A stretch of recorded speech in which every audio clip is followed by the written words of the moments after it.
Update है जो सिर्फ रिइंबर्समेंट क्लेम 15 दिन के अंदर जमा होना मैंडेटरी है। दूसरा अपडेट, अगर किसी का प्री एंड पोस्ट हॉस्पिटलाइजेशन का एक्सपेंस है तो उस केस में पार्ट बी किसी भी हॉस्पिटल से साइन कराना जरूरी नहीं है। ये दूसरा नया अपडेट दे रहा हूँ, यानी कि पार्ट बी वाला पोर्शन चाहिए ही नहीं प्री एंड पोस्ट के लिए। और इसी के साथ उसको जमा करने की जो टाइमलाइन है वो 15 दिन वाली नहीं है, उसको आप 30 दिन में, 60 दिन में या 90 दिन में एज पर पॉलिसी आप आराम से जमा करा सकते हैं। 90 दिन के बाद भी अगर वो टाइम है, 1 महीने का टाइम होता है, उसके अंदर भी कराते हैं तब भी वो क्लेम आराम से मिल जाता है। अगर प्री एंड पोस्ट हॉस्पिटलाइजेशन का क्लेम है जिसमें हॉस्पिटलाइजेशन का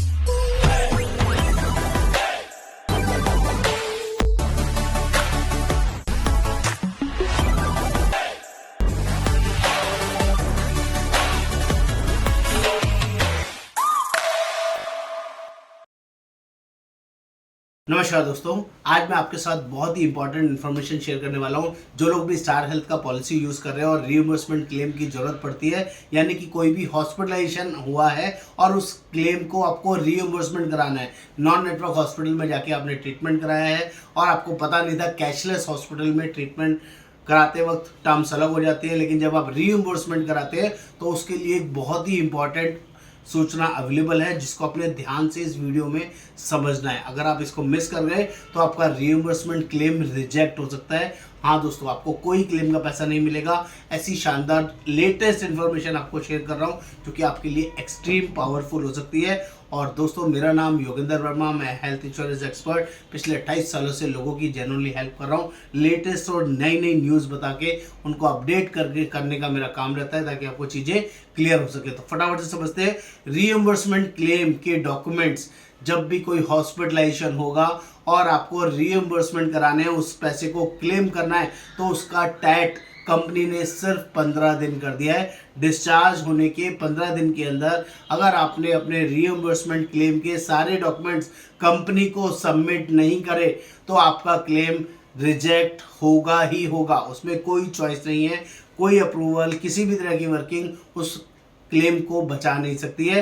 यानी कि 16वें दिन भी अगर आपने क्लेम सबमिट किया, चाहे वो 10,000 का क्लेम हो, चाहे वो 1 लाख का क्लेम हो, चाहे वो 10 लाख का क्लेम हो या 50 लाख का क्लेम हो, वो 16वें दिन उस क्लेम को एंटरटेन नहीं किया जाएगा। ये स्टार हेल्थ ने नई गाइडलाइंस शेयर करी है उन सभी एडवाइजर्स के लिए, उन सभी कस्टमर्स के लिए जिनको इसके बारे में अवेयरनेस नहीं है, जिनको इसके बारे में नॉलेज नहीं है। तो मेरी हाथ जोड़ के रिक्वेस्ट है, अगर कोई भी हॉस्पिटलाइजेशन वाला क्लेम है और रिइंबर्समेंट करवाना है, कैशलेस नहीं हुआ है, तो आपको 15 दिन के अंदर अंदर स्टार हेल्थ की किसी भी ब्रांच में उस क्लेम डॉक्यूमेंट्स को सबमिट कर दीजिए, जिसमें part A, part B, part A आपके द्वारा प्रॉपरली भरा हुआ साइन किया होना चाहिए और पार्ट बी हॉस्पिटल के द्वारा कंप्लीटली साइंड एंड स्टैम्प के द्वारा, हॉस्पिटल स्टैम्प के साथ साथ मैंडेटरी उसमें लगा होना चाहिए। आपका आधार कार्ड, आपका पैन कार्ड, आपका कैंसिल चेक ओरिजिनल सबसे ऊपर लगा होना चाहिए और बाकी सारी रेलिवेंट बिल के अंदर सबसे इंपॉर्टेंट चीज़ क्या है,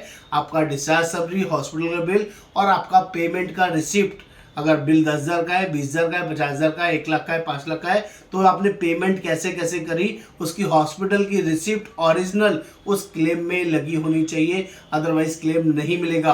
हॉस्पिटल्स के अंदर जितना भी एक्सपेंसेस हुआ है, टोटल एक्सपेंसेस, दवाइयों के बिल, जो भी टेस्ट वेस्ट करें, उन सारे रिपोर्ट्स उसके साथ अटैच होनी चाहिए। और एक फॉरमोस्ट चीज जो बहुत सारे लोग भूल जाते हैं, आपको इंटरनल डॉक्यूमेंट्स, जो हॉस्पिटल के इंटरनल रिकॉर्ड्स होते हैं, इंडोर केस पेपर जिसको बोलते हैं, उसकी कॉपी भी साथ में ले लेनी चाहिए। नहीं तो ये मैक्सिमम केसेस में बाद में इसकी डिमांड आती है। जब आप हॉस्पिटल से डिस्चार्ज हो रहे होते हैं उसी टाइम पे ये वर्किंग आपको इमीडिएटली फुलफिल करा लेनी है। पार्ट बी साइन करा लेना है, इंडोर केस पेपर ले लेने और सारे सेट को एक साथ मर्ज करके, कंपाइल करके उसकी फोटो कॉपी या उसकी स्कैन कॉपी अपने पास जरूर रखनी है।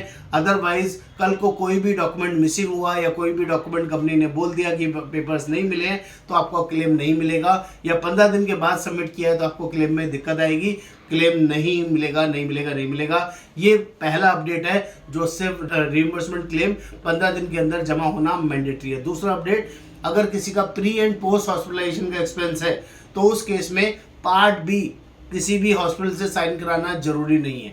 ये दूसरा नया अपडेट दे रहा हूँ, यानी कि पार्ट बी वाला पोर्शन चाहिए ही नहीं प्री एंड पोस्ट के लिए। और इसी के साथ उसको जमा करने की जो टाइमलाइन है वो 15 दिन वाली नहीं है, उसको आप 30 दिन में, 60 दिन में या 90 दिन में एज पर पॉलिसी आप आराम से जमा करा सकते हैं। 90 दिन के बाद भी अगर वो टाइम है, 1 महीने का टाइम होता है, उसके अंदर भी कराते हैं तब भी वो क्लेम आराम से मिल जाता है। अगर प्री एंड पोस्ट हॉस्पिटलाइजेशन का क्लेम है जिसमें हॉस्पिटलाइजेशन का क्लेम कैशलेस हो चुका है और सिर्फ प्री एंड पोस्ट हॉस्पिटलाइजेशन के खर्चे आपको क्लेम करने हैं, उसको आप पहले दिन से डिस्चार्ज होने के 30 दिन के अंदर, 60 दिन के अंदर, 90 दिन के अंदर या मैक्सिमम 120 दिन के अंदर जमा करा सकते हैं। वो पैसा मिल जाता है, मिल जाता है, मिल जाता है। इसमें भी सीक्वेंस वैसे ही लगेगा, इसमें भी डिस्चार्ज समरी की कॉपी, आपका जो हॉस्पिटल का बिल वगैरह की जरूरत नहीं है, प्री एंड पोस्ट हॉस्पिटलाइजेशन के बिल जो भी उसके रेलिवेंट एक्सपेंसेस है, आपका Aadhaar card, PAN card, cancel cheque सबसे पहले शुरू में लगाना है, कैंसिल चेक ओरिजिनल होना चाहिए और इसको जहां भी जमा कराएं उसकी रिसीविंग लेनी बहुत ज़रूरी है।